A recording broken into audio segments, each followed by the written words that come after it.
2026 అంటే next year తమిళనాడులో assembly ఎన్నికలు జరగబోతూ ఉన్నాయి. సో ఏఐఏడిఎంకేతో భారతీయ జనతా పార్టీ పొత్తు పెట్టుకునే అవకాశాలు ఉన్నట్లుగా సమాచారం. దీనికి సంబంధించి నిన్న ఈపీఎస్ కూడా కలిశారు కదా సార్, అమిత్ షాతో దాదాపు 2 గంటల సేపు భేటీ అయ్యారు. ఇక్కడ అన్నామలై ఒక కామెంట్ చేశారు సార్, డిఎంకేను ఓడించేందుకు ఎవరితోనైనా పొత్తు పెట్టుకోవడానికి మేము సిద్ధము అని చెప్పి. ఆంధ్రప్రదేశ్లో మనం చూసాం కదా సార్, టీడీపీ అండ్ జనసేనతో కలిసి భారతీయ జనతా పార్టీ పొత్తు పెట్టుకుని సక్సెస్ అయింది. సో ఏపీ తరహా ప్రయోగం తమిళనాడులో కూడా చేయాలని భారతీయ జనతా పార్టీ అనుకుంటుందా? వాస్తవం అదే మీరు అన్నట్లు. ఎందుకంటే అమిత్ షాతో 2 గంటలు చర్చించేది ఏముంటుంది, ఆయన ముఖ్యమంత్రి. ఇప్పుడైతే బయటకు వచ్చి ఏం చెప్పారంటే త్రిభాషా సూత్రము డీలిమిటేషన్ పైన తమిళనాడుకు ఉన్నటువంటి కన్సర్న్స్ను చర్చించడానికి అమిత్ షాతో 2 గంటల పాటు సమావేశమయ్యారని. కానీ అందరికీ తెలుసు అది రాజకీయం. దాదాపు బీజేపీ ఏడీఎంకే పొత్తు ఖరారైంది. సో ఈ పొత్తుకు వాస్తవంగా అటు బీజేపీకి ఇటు ఏడీఎంకేకు కూడా కొన్ని రిజర్వేషన్స్ ఉండే. 2019 లోక్సభ ఎలక్షన్లో కలిసే పోటీ చేశాయి, 2021 ఎలక్షన్లో కూడా కలిసే పోటీ చేశాయి. సెప్టెంబర్ 2023 లోక్సభ ఎలక్షన్స్కు ముందు విడిపోయాయి. సో ఇప్పుడు మళ్ళీ ఎందుకు కలుస్తున్నాయి? అసలు ఈ రిజర్వేషన్స్ ఏంటి అంటే, ఏడీఎంకేకి ఉండేటువంటి రిజర్వేషన్ ఏంటి అంటే, ఇక్కడ తాము బీజేపీతో పొత్తు పెట్టుకోవడం వల్ల ఈ ముస్లిం ఓట్లు పోతాయి అనేది ఒక పెద్ద కన్సర్న్ ఉండే. వాస్తవంగా తెలుగుదేశానికి కూడా ఇదే కన్సర్న్ ఉండే. టీడీపీలో చాలామంది నాయకులు బీజేపీతో పొత్తు పెట్టుకుంటే మనకు నష్టం జరుగుతుంది, మనం పొత్తు పెట్టుకుంటే మైనారిటీ ఓట్లు పోతాయి అని చంద్రబాబు నాయుడుకు ఎంత చెప్పినా చంద్రబాబు నాయుడు వినిపించుకోలేదు. ఎందుకు వినిపించుకోలేదంటే, ఇవాళ మనం రాష్ట్రంలో ఉన్న జగన్మోహన్ రెడ్డి ప్రభుత్వంపై పోరాడుతున్నాం, ఆ నిర్బంధాన్నే ఎదుర్కోలేకపోతున్నాం. ఇప్పుడు మోడీతో కూడా పెట్టుకుంటే నష్టపోతాం. మోడీ జగన్ ఇద్దరు కలిసి వస్తే నష్టం జరుగుతుందని చంద్రబాబు నాయుడు అభిప్రాయపడ్డాడు. 4+4 ఆఫర్. మొదటిసారిగా కంట్రీ డిలైట్ పాలని 4 రోజులు ఆర్డర్ చేసిన వాళ్ళకి మరో 4 రోజులు ఫ్రీ. ఇంకెందుకు ఆలస్యం, యాప్ని డౌన్లోడ్ చేసుకోండి. Download the country delight app now. సరిగ్గా 2019 ఎన్నికలకు ముందు ఇందుకు రివర్స్గా అభిప్రాయపడ్డాడు చంద్రబాబు నాయుడు. అప్పుడు చాలామంది చెప్పారు చంద్రబాబు నాయుడుకు, బీజేపీతో పొత్తు మనం విడగొట్టుకోకూడదు, బీజేపీ బలంగా ఉంది, నరేంద్ర మోడీ బలంగా ఉన్నాడు, మనము అనవసరంగా జగన్ ఒక్కడితో ఫైట్ చేస్తే సరిపోతుంది, మోడీతో వద్దు అని సుజనా చౌదరి లాంటి వాళ్ళు, ఇతర వ్యూహకర్తలు చాలా చంద్రబాబు నాయుడు చెప్తే చంద్రబాబు నాయుడు వినలే. ఎందుకంటే ఆ రోజు ఆయనకున్న అంచనా ఏంటంటే, మోడీకి వ్యతిరేకంగా బీజేపీకి వ్యతిరేకంగా దేశంలో రాజకీయ పవనాలు వీస్తున్నాయి, విడగొట్టుకుంటే రాజకీయంగా తనకు లాభం, ఆంధ్రప్రదేశ్లో కూడా ప్రత్యేక హోదా పైన ప్రజల సెంటిమెంట్ ఉంది, ఈ సెంటిమెంట్ వల్ల బీజేపీతో కలిసి ఉంటే నష్టం జరుగుతుంది అని అంచనాకేశారు. అంటే 2019 ఎన్నికలకు ముందు చాలామంది బీజేపీతో విడగొట్టుకోవద్దు అన్నా కూడా చంద్రబాబు నాయుడు విడగొట్టుకొని తప్పు చేశాడు. ఇప్పుడు అందరూ బీజేపీతో వద్దు అన్నా కూడా పెట్టుకొని కరెక్ట్ చేశాడు వ్యూహాత్మకంగా, రాజకీయంగా. ఏ రైటా రాంగ్ అనేది నేను తెలుగుదేశం పార్టీకి రాజకీయంగా ఉపయోగపడిందా లేదా అనే యాంగిల్లో చెప్తున్నాను. రైటా రాంగ్ అనేది వేరే జడ్జిమెంట్ కాదు. సో 2019లో నష్టం కలిగించింది కనుక ఈసారి చాలా గట్టిగా ఉండి బీజేపీతో పొత్తు పెట్టుకున్నాడు. సో తెలుగుదేశం పొత్తు పెట్టుకున్నా కూడా ఏ నష్టము జరగలేదు. ఎందుకు జరగలేదు? మరి మైనారిటీ ఓట్లు ఏమైనాయంటే, మైనారిటీ ఓట్లు అప్పటికే వైసీపీ వెనకాల ఉన్నాయి, కొత్తగా టీడీపీకి వచ్చేది ఏమీ లేదు. మైనారిటీ అంటే కేవలం ముస్లిం మైనారిటీ ఓటే కాదు, ఆంధ్రప్రదేశ్లో ఎస్సీస్ కూడా అత్యధికులు క్రిస్టియన్స్.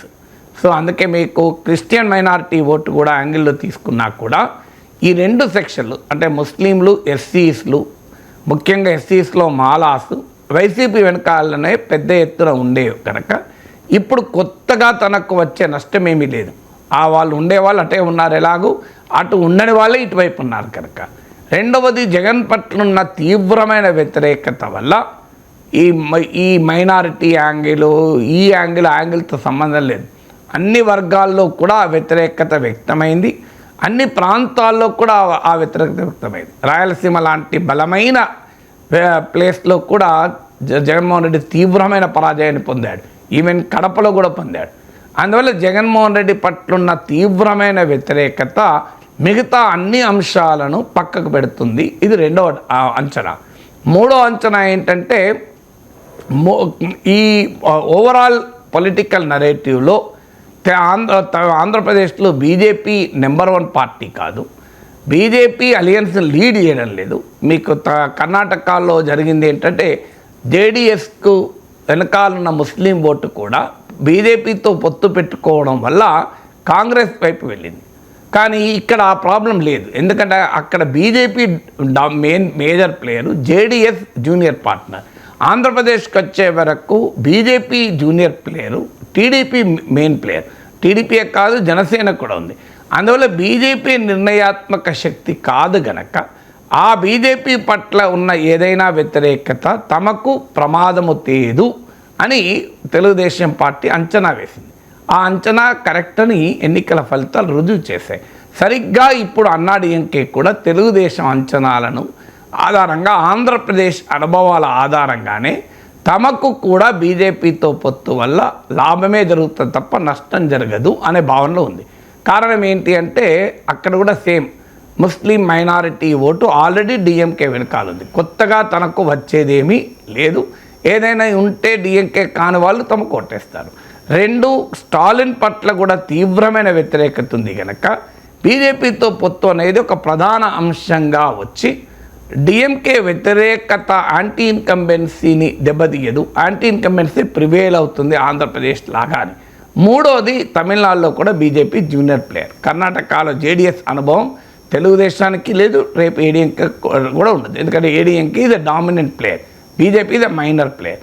సేమ్ ఆంధ్రప్రదేశ్లో తెలుగుదేశం విషయంలో ఏ 3 ఫ్యాక్టర్స్ అయితే బీజేపీతో పొత్తు వల్ల నష్టం కలిగించలేదో అవే 3 ఫ్యాక్టర్స్ తమిళనాడులో కూడా ఉన్నాయన్నది ఏడీఎంకే అంచనా.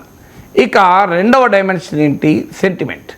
ఇక్కడ ఆంధ్రప్రదేశ్లో ప్రత్యేక హోదా ఇవ్వలేదు, విభజన హామీలు అమలు చేయలేదు, విశాఖ ఉక్కును ప్రైవేటీకరించాలని చూస్తున్నారు. ఇలాంటి డైమెన్షన్స్ ఒక సమస్యగా ఉండేవి. తెలుగుదేశంలో ఆ రోజు ఒక చర్చ, మరి ఇవన్నీ కూడా బీజేపీతో పొత్తు వల్ల తమకు నష్టం కలిగిస్తుందా? ఎందుకంటే బీజేపీ పట్ల ప్రజల్లో తీవ్ర వ్యతిరేకత ఉంది. ఎందుకంటే వారికి 1% మించి ఓటింగ్ వస్తలేదు. సో బీజేపీ పట్ల ఉన్న వ్యతిరేకత బిల్లులు తాము చెల్లించాల్సి వస్తుందా? తాము ఏమని చెప్పుకోవాలి? ప్రత్యేక హోదా మీద అడుగుతారు, అమరావతి అడుగుతారు, జగన్మోహన్ రెడ్డితో ఉన్న సంబంధాలు బీజేపీ ఇవన్నీ కూడా తమకు నష్టం జరిగిస్తాయి అని తెలుగుదేశంలో ఆందోళన ఉండే. కానీ ఆచరణలో అవేవి నష్టం కలిగించలేదు. ఎందుకు కలిగించలేదు అంటే మళ్ళీ పోటీ అలా జగన్మోహన్ రెడ్డి ముఖ్యమంత్రి కావాలా, చంద్రబాబు నాయుడు ముఖ్యమంత్రి కావాలా, వైసీపీ గెలవాలా, టీడీపీ గెలవాలా అనే అంశం ముందుకు వచ్చినప్పుడు వైసీపీ వ్యతిరేక ఓటు చీలకూడదు అన్న బలమైన నరేటివ్ను ముందు పెట్టారు. పవన్ కళ్యాణ్ ప్రారంభించారు, చంద్రబాబు నాయుడు అందుకున్నారు. అదొక బలమైన పొలిటికల్ నరేటివ్గా ముందుకొచ్చి బీజేపీ ప్రత్యేక హోదా ఇవ్వలేదు, బీజేపీ విశాఖ ఉక్కును ప్రైవేటీకరిస్తోంది, ఇలాంటి ఆంధ్ర స్పెసిఫిక్ సెంటిమెంటు వైసీపీ వ్యతిరేక ఓటు కన్సాలిడేషన్ ముందు నిలబడలేకపోయింది. అందువల్ల బీజేపీతో పొత్తు పెట్టుకున్నా కూడా అది ప్రత్యేక హోదా కానీ లోకల్ సెంటిమెంట్లు ఏవి కూడా నష్టం కలిగించలేదు. ఇప్పుడు అన్నాడీఎంకే అంచనా కూడా అదే.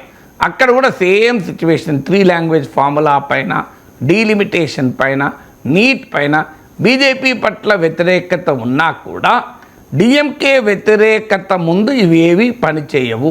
ఆంధ్రప్రదేశ్లో వైసీపీ వ్యతిరేకత ముందు ఇవేవి పనిచేయలేదు కనుక డిఎంకే వ్యతిరేక ఓటు కన్సాలిడేషన్ కనుక చేయగలిగితే ఏడీఎంకే లాభపడుతుంది అనేది అంచనా. అందువల్ల ఆంధ్రప్రదేశ్ను ఆధారంగా చేసుకునే తమిళనాడు రాజకీయాలు నడుస్తున్నాయి. ఏడీఎంకే విషయంలో మీకు 2 కంపారిజన్ చెప్పారు. ఇక మూడోది బీజేపీ విషయంలో కంపారిజన్. బీజేపీ కూడా తమిళనాడులో కానీ ఆంధ్రప్రదేశ్లో కానీ సొంతగా ఎదగాలి, తమ పార్టీని సొంతగా బలోపేతం చేసుకోవాలి. ఇది long term political objective. Short term political objective ఏంటి? ఇప్పుడు సీట్లు పెంచుకోవాలి, ఇప్పుడు తమ ప్రజెన్స్ పెంచుకోవాలి. ఈ short term objective versus long term objective అనేది బీజేపీకి ఒక సమస్య. అంటే పొత్తులు పెట్టుకోవడం వల్ల తక్షణం కొన్ని సీట్లు వస్తాయి, కొంత ప్రజెన్స్ వస్తుంది, కానీ దీర్ఘకాలంలో పార్టీ ఎదగదు. దీర్ఘకాలంలో పార్టీ ఎదగాలి అని పెట్టుకుంటే ఇప్పుడు సీట్లు రావు, ఇప్పుడు ప్రజెన్స్ ఉండవు, ఎప్పుడు ఎదుగుతామో తెలియదు. ఈ డైలమా వల్ల తమిళనాడులో బీజేపీ 2021 అసెంబ్లీ ఎన్నికల తర్వాత 2024 లోక్సభ ఎన్నికలకు ముందు 2023 సెప్టెంబర్లో ఏడీఎంకేతో విడగొట్టుకొని సొంతగా పోటీ చేసింది. సొంతగా పోటీ చేసి 11.24% ఓటింగ్ తెచ్చుకుంది. చిన్న చిన్న మిత్రపక్షాలతో కలిపి కాస్త 2-3% ఆ మిత్రపక్షాలకు వచ్చాయి. ఓవరాల్గా బీజేపీ ఏడీఎంకే లాంటి బలమైన మిత్రపక్షం లేకపోయినా ఎన్డీఏ 11.24% తెచ్చుకుంది. ఏడీఎంకేకు 20.46% అనుకుంటాను వచ్చింది. కానీ ప్రాక్టికల్గా ఏం జరిగింది, సీట్లు మాత్రం డిఎంకే అలయన్స్కి వెళ్ళిపోయినాయి. సో అందువల్ల బీజేపీ సొంతగా ఎదగాలి అనే లక్ష్యం వల్ల షార్ట్ టర్మ్ లాంగ్ టర్మ్లో చూసినప్పుడు బీజేపీ ఓట్లు పెరిగాయి, బీజేపీ ప్రతిష్ట పెరిగింది, బీజేపీ ప్రజెన్స్ పెరిగింది. కానీ ఎలక్టోరల్ డివిడెండ్ రాలే. Operation successful but patient died అన్నట్టుంది. పేషెంట్ డైడ్ కాకపోయినా పేషెంట్ ఇంకా కోలుకోలేదు. సో అందువల్ల ఇప్పుడు ఆ తమిళనాడు రాజకీయ వ్యూహంలో ఉన్నటువంటి ఈ లోపాన్ని ఆంధ్ర రాజకీయ వ్యూహంతో బీజేపీ చూసుకుంటుంది. ఆంధ్రలో కూడా మీరు గమనిస్తే జీవీఎల్ నరసింహ లాంటి వాళ్ళు నాకు ఇచ్చిన ఇంటర్వ్యూలో చెప్పారు, మేమెందుకు కలుస్తాం ఎవరితోనైనా, మాది సమదూరము, ఈక్వి డిస్టెన్సు. వైసీపీ టీడీపీలో ఏదో ఒక పక్షం ఓడిపోయి ఆ పక్షం అదృశ్యమైతే ఆ ప్లేస్ బీజేపీ ఆక్రమించుకుంటుంది అని బీజేపీ మాట్లాడుతూ వచ్చింది. వాస్తవంగా బీజేపీ వ్యూహం కూడా అదే. పవన్ కళ్యాణ్ను కలుపుకొని బీజేపీ థర్డ్ ఫోర్స్గా ఎమర్జ్ కావాలి అని అనుకున్నది. కానీ పవన్ కళ్యాణ్ విడిగా తెలుగుదేశంతో లేకుండా బీజేపీతో కలవడాన్ని అంగీకరించకపోయే వరకు బీజేపీకి ఆప్షన్ లేకుండా పోయింది. టీడీపీ జనసేన బీజేపీ కూటమి ఏర్పడింది. ఎందుకంటే విడిగా పోటీ చేస్తే బీజేపీ ఇంకా దెబ్బతింటుంది అని. తమిళనాడులో కూడా అదే పరిస్థితి. ఎందుకంటే బీజేపీకి ఇంకెవరితో కలిసే అవకాశం లేదు. ఏడీఎంకే వాస్తవంగా బీజేపీతో కలవకుండా టీవీకేతో కలవాలని ప్రయత్నం చేసింది. ఆంధ్రలో ఎలాగైతే బీజేపీ తెలుగుదేశంతో కలవకుండా జనసేనతోనే కలిసి ఎన్నికలకు పోవాలని ఆలోచించింది. జనసేన అంగీకరించకపోవడం వల్ల టీడీపీతో కూడా కలవాల్సి వచ్చిందో, తమిళనాడులో ఇది బీజేపీ కాకుండా ఏడీఎంకే విషయంలో నిజమైంది. ఏడీఎంకే కూడా బీజేపీతో సంబంధం లేకుండా టీవీకేతో విజయ్తో కలిసి ఎన్నికల్లో పోవాలని ప్రయత్నించింది. టీవీకేతో పొత్తుకు ప్రయత్నిస్తే విజయ్ అంగీకరించలే. ఎందుకంటే Vijay exit DMK exit BJP అన్నాడు కనుక మనతో కలుస్తాడు అని ఒక ప్రయత్నం జరిగింది. కానీ విజయ్ ముఖ్యమంత్రి కాదలుచుకున్నాడు, ఉప ముఖ్యమంత్రి కాదలుచుకోలే ఆయన. సో అందువల్ల విజయ్ ఏడీఎంకేతో పొత్తుకు ఆయన అంగీకరించలే. ఎందుకంటే ఆయన బీజేపీ వ్యతిరేక డిఎంకే వ్యతిరేక రాజకీయ వైఖరి తీసుకున్నాడు కనుక అక్కడ ఆంధ్రప్రదేశ్ లాగా ఏడీఎంకే బీజేపీ విజయ్ అలయన్స్, ఇక్కడ టీడీపీ జనసేన బీజేపీ అలయన్స్ సాధ్యం కాదు. అందువల్ల అనివార్యంగా అక్కడ ఏడీఎంకే బీజేపీలు కలుస్తున్నాయి. సో అందువల్ల బీజేపీ కూడా ఆంధ్రప్రదేశ్ ఏడీఎంకేకి కూడా తమిళనాడు రాజకీయాల్లో ఏ వ్యూహం అనుసరించాలి అన్నప్పుడు ఆంధ్రప్రదేశ్లో అనుసరించిన వ్యూహం ఒక సక్సెస్ఫుల్ మోడల్గా కనబడుతుంది. ఒక బలమైనటువంటి వైఎస్ఆర్ కాంగ్రెస్ 151 సీట్లున్న వైఎస్ఆర్ కాంగ్రెస్ను, 22 లోక్సభ సీట్లున్న వైఎస్ఆర్ కాంగ్రెస్ను భారీగా దెబ్బతీసి అధికారంలోకి అద్భుతమైన విజయం సాధించారు. తమిళనాడులో కూడా ఇప్పుడు డిఎంకే కూడా ఆనాడు జగన్ ఉన్న పరిస్థితిలో ఉన్నారు కనుక డిఎంకే వ్యతిరేకత ఆధారంగా తాము అధికారంలోకి వస్తాము అనేది ఏడీఎంకే బీజేపీల అంచనా. అయితే రెండు తేడాలు ఉన్నాయి ఇక్కడ ఆంధ్రప్రదేశ్ క్రితంలో. ఒక తేడా ఇక్కడ లేని ఆంధ్రప్రదేశ్లోనో అటు NDA versus YCP total votes polarise అయ్యాయి, మధ్యలో ఎవరు లేరు. తమిళనాడులో అది కాదు. డిఎంకే నాయకత్వంలోని కూటమి వర్సెస్ ఎన్డీఏకి మధ్య టీవీకే కూడా ఉంది విజయ్. అందువల్ల ఆంధ్రప్రదేశ్ మోడల్ను యాజ్ ఇట్ ఈజ్గా ట్రాన్స్ప్లాంట్ చేస్తే రిజల్ట్ ఉంటుందా లేదా అనడానికి కేవియట్ 1 అంటే టీవీకే విజయ్ ఫ్యాక్టర్. సో ఆ ఫ్యాక్టర్ ఏ రకమైన ప్రభావాన్ని చూపుతుంది. రెండో ఫ్యాక్టరు ఆంధ్రప్రదేశ్లో ప్రత్యేక హోదా, విభజన హామీలు, విశాఖ ఉక్కు సెంటిమెంటు వేరు, తమిళనాడులో 3 లాంగ్వేజ్ ఫార్ములా డీలిమిటేషన్ సెంటిమెంట్ వేరు. ఆ సెంటిమెంట్కి 60 ఏళ్ళ హిస్టరీ ఉంది. ఇప్పుడు తెలంగాణ సెంటిమెంట్ వేరు, సమైక్యవాద సెంటిమెంట్ వేరు కనుక అలా తమిళనాడు సెంటిమెంటు అనేది ఏ రకంగా ఉంటుంది అనేది రెండవ అంశం. మూడవ అంశం ఏంటంటే ఈరోజు ఏడీఎంకే ఆంధ్రప్రదేశ్లో తెలుగుదేశం ఉన్నంత బలంగా తమిళనాడులో ఉందా అనేది మరో క్వశ్చన్. ఎందుకంటే ఓడిపోయినా కూడా తెలుగుదేశంకు 40% ఓటింగ్ ఉండే, ఏడీఎంకే పరిస్థితి లేదు. లోక్సభ ఎన్నికల్లో 20% ఓటింగ్ మాత్రమే వచ్చింది. సో తెలుగుదేశంకు ఉన్నంత బలం ఆంధ్రప్రదేశ్లో ఓడిపోయినప్పుడు కూడా తమిళనాడులో ఏడీఎంకేకు ఉన్నదా అనేది third. Fourth and very important factor ఏంటంటే ఆంధ్రప్రదేశ్లో జగన్మోహన్ రెడ్డి పట్ల ఉన్న తీవ్రమైన ప్రజా వ్యతిరేకత తమిళనాడులో స్టాలిన్ పట్ల ఉందా? ఈ 4 అంశాల ఆధారంగా ఆంధ్రప్రదేశ్ ప్రయోగాన్ని తమిళనాడులో ఇంప్లిమెంట్ చేస్తే రిజల్ట్ ఉంటుందా లేదా అనేది డిసైడ్ అవుతుంది.